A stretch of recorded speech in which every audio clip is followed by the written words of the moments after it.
Did you know that everything you think you know about real estate commissions might be wrong? Let me break it down for you. As a realtor, I believe in staying ahead of the curve to provide my clients with the best possible guidance. I recently attended a meeting with CAR, which is the California Association of Realtors, the Assistant General Counsel, Gov Hutchinson. No, he's not a governor, but I seriously did think he had some sort of governor title in California real estate. I know, silly. But I also know I'm not alone in that thinking. It's not just me. Back to the topic. I'm here to share some key updates that every buyer and seller should know about the changing landscape of real estate. First, let's start with one of the biggest misconceptions: real estate commissions. I don't even know if I can say that on a video, but I did it. Many people think the seller directly pays the buyer agent's commission, but here's the truth.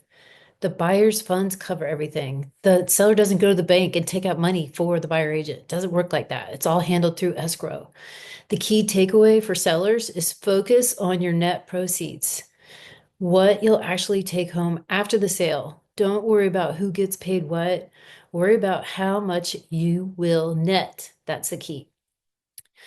That's where the real value is. And as your agent, I always will help you break this down clearly with a net sheet. It's pretty simple, easy to get. Second, buyer representation changes. Oh boy, let's talk about unrepresented buyers. If you're selling a home, it's important to have a plan for handling buyers without agents. That's where a buyer non-agency agreement or a BNA comes in. This document ensures buyers acknowledge that I represent you, the seller, not them.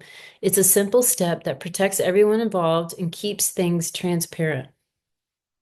We want to make the DOJ happy, right?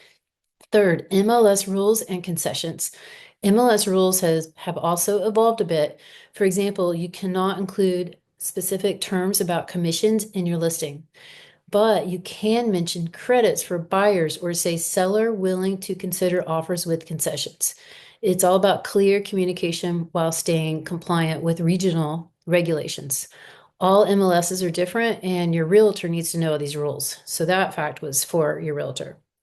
Fourth, adapting to buyer agent compensation changes. Fun topic, but it's hot. It's a hot topic. This is buyer agent compensation. Recent updates mean the buyer representation and broker compensation agreement, which is called the BRBC, now outlines how agents get paid from the transaction's proceeds. If buyers push back on agent compensation, it's a sign they may not be able to they might not be financially ready for the home they're pursuing.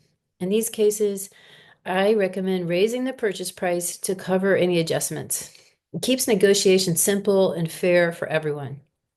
As a buyer, it really is truly unfair to say they cannot pay their agent. If they can't pay for exceptional professional services, then they are trying to buy a house they can't afford, right? That means the buyer wants to buy a house at the buyer agent's expense. I just don't think that's fair. Lastly, why continuous learning matters. Super important for your realtor, right? I want to emphasize why I'm sharing all this with you. The real estate industry is constantly changing, and I'm committed to learning everything I can to serve you better. Whether it's understanding new compensation structures, protecting my clients with the right disclosures, or staying on top of MLS rules. I'm always sharpening my skills so you can feel confident working with me. A lot of these changes, too, that I'm talking about are coming in mid-December, which is right around the corner, and a lot of agents don't even know anything about it because they didn't go to the meeting. Real estate can be complex, but with the right guidance, it doesn't have to be overwhelming. If you're thinking of buying or selling a home, let's talk. I'd love to put my expertise to work for you. Drop your questions in the comments or reach out directly. I'm here to help. And I'm happy to help, love to. And don't forget to like this video and subscribe for more insights into the ever-changing world of real estate. Definitely keep me on the toes, and I love that.